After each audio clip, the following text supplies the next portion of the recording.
अस्सलाम वालेकुम। तो दोस्तों पहली डेवलपमेंट की बात कर लेता हूँ।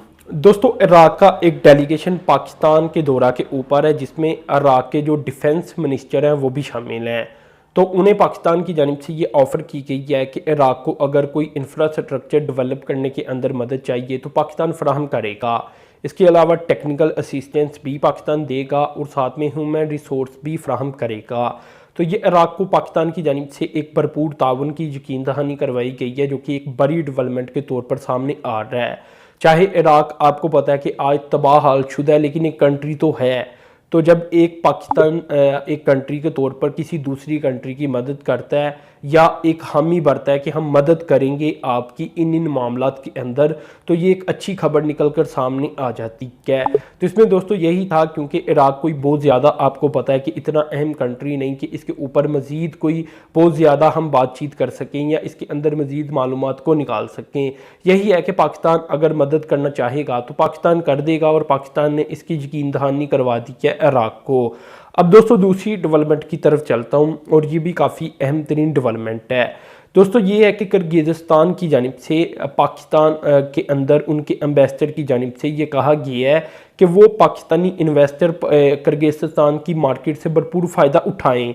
अभी जो किर्गिज़स्तान की इंपोर्ट है ये गालबन $5 अरब तक पहुंच चुकी है और तेज़ी के साथ ग्रो हो रही है। तो असल में किर्गिज़स्तान के अंदर उनका ये कहना है कि जो फार्मास्यूटिकल की इंडस्ट्री है वो है ही नहीं, यानी मुकम्मल वहाँ एक मुकम्मल पोटेंशियल पाया जाता है पाकिस्तानी एक इन्वेस्टर के लिए, जो कि फार्मास्यूटिकल इंडस्ट्री अगर किर्गिज़स्तान के अंदर लगाता है तो वहाँ की जितनी भी मार्केट है वो कैप्चर करने की सलाहियत रखता है।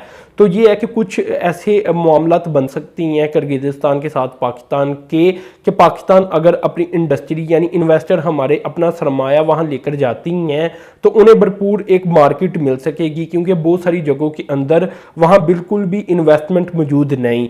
तो किर्गिज़स्तान के जो एक एम्बेसडर है पाकिस्तान के अंदर, उनकी जानिब से ये डिस्कशन की गई है और एक जगह प्रेसिंग के दौरान ये बताया गया, मालूमात दी गई है। तो ये काफ़ी अहम तरीन मालूमात है। अभी पाकिस्तान और किर्गिज़स्तान की अगर इंपोर्ट एक्सपोर्ट की बात की जाए तो ये काफ़ी कम है, सिर्फ मिलियंस ऑफ डॉलर के ऊपर है, ठीक है ना। यहाँ कोई दर्जनों मिलियंस की बात नहीं कर रहा, शायद 2-3 मिलियंस डॉलर तक हो।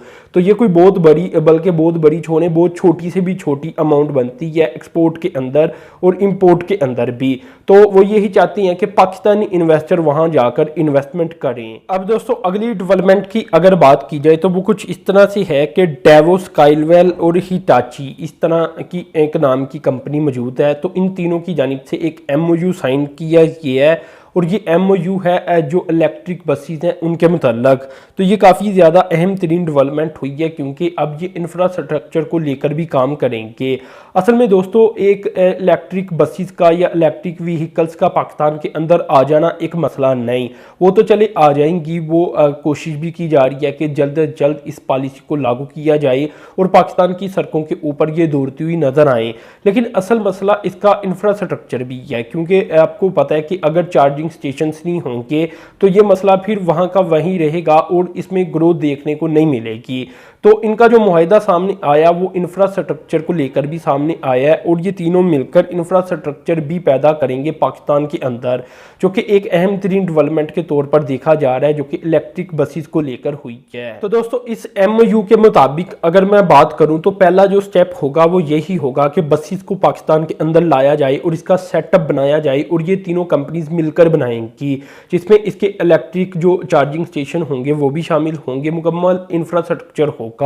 दूसरे जो मेथड होगा उसके जरिए असेंबली प्लांट लगाए जाएंगे, और तीसरा जो इसका पॉइंट बनेगा या स्टेप बनेगा वो मैन्युफैक्चरिंग का होगा, और जो आखिरी स्टेप होगा वो ये होगा कि पाकिस्तान के अंदर जो मैन्युफैक्चरिंग बसेस होंगी या इलेक्ट्रिक व्हीकल्स होंगी उन्हें एक्सपोर्ट किया जा सके। अभी दोस्तों ये बात याद रखें कि शायद आपको ऐसा लगे कि मैं कोई बहुत बड़ी बात कह रहा हूँ या मैं अपने पास से बात कह रहा हूँ, तो मैं अपने पास से बात नहीं कह रहा। अभी मैं सिर्फ कागजी कार्रवाई जो हुई है या कागजों कागज़ों के अंदर जो लिखा गया है, जो बताया जा रहा है, वो मैं आपसे शेयर कर रहा हूँ। अब जाहिर सी बात है इस पर सिर्फ एक ही चीज़ रह जाती है और वो है इम्प्लीमेंटेशन। अगर इस पर इम्प्लीमेंटेशन होगी तो पाकिस्तान यकीनन एक्सपोर्ट भी कर पाएगा, कारें भी एक्सपोर्ट कर पाएगा और इलेक्ट्रिक बसेस भी, चाहे इस पर 10 साल लगें चाहे इस पर 15 साल लगें, ये मैं कुछ भी नहीं कह सकता। लेकिन बात ये है कि अभी जो तय किया गया है वो यही किया गया है कि पाकिस्तान का जो आखिरी स्टेप होगा ये तीनों कंपनीज का, वो यही होगा कि पाकिस्तान के अंदर से ये बसेस और इलेक्ट्रिक व्हीकल्स बाद में एक्सपोर्ट भी की जाएंगी। अब जाहिर सी बात है ऐसा तो नहीं है कि ये नामुमकिन सा काम है, दुनिया के अंदर सब कुछ हो रहा है तो पाकिस्तान क्यों नहीं कर सकता। असल में पाकिस्तान के पास अगर कोई कमी रह जाती है तो वो फिर विजन की रह जाती है। अगर पाकिस्तान इसके अंदर नाकाम रहता है फ्यूचर के अंदर, या अगर कामयाबी नहीं मिलती, तो अल्लाह ताला से दुआ तो यही है कि पाकिस्तान को कामयाबी मिले। अब दोस्तों आखिरी डेवलपमेंट की तरफ चलता हूं और वो ये है कि पाकिस्तान के अंदर एक और चाइना का ग्रुप चेरी, एक ऑटोमोबाइल ग्रुप बन जाता है, वो पाकिस्तान के अंदर आ रहा है और इसकी काफ़ी अर्जे से आप कह लें कि मीडिया के ऊपर और सोशल मीडिया के ऊपर खबरें भी गर्म थी। तो अब चेरी ग्रुप की जानिब से भी आखिरकार इसे बता दिया गया, ऑफिशियली अनाउंस कर दिया गया है कि वो पाकिस्तान के अंदर आ रहे हैं। तो इसमें दोस्तों गंदारा निसान लिमिटेड पाकिस्तान की तरफ से इनके साथ राब्ते में थी चेरी ग्रुप के साथ, और वही चेरी ऑटोमोबाइल को पाकिस्तान के अंदर गालबन लेकर आ रही हैं।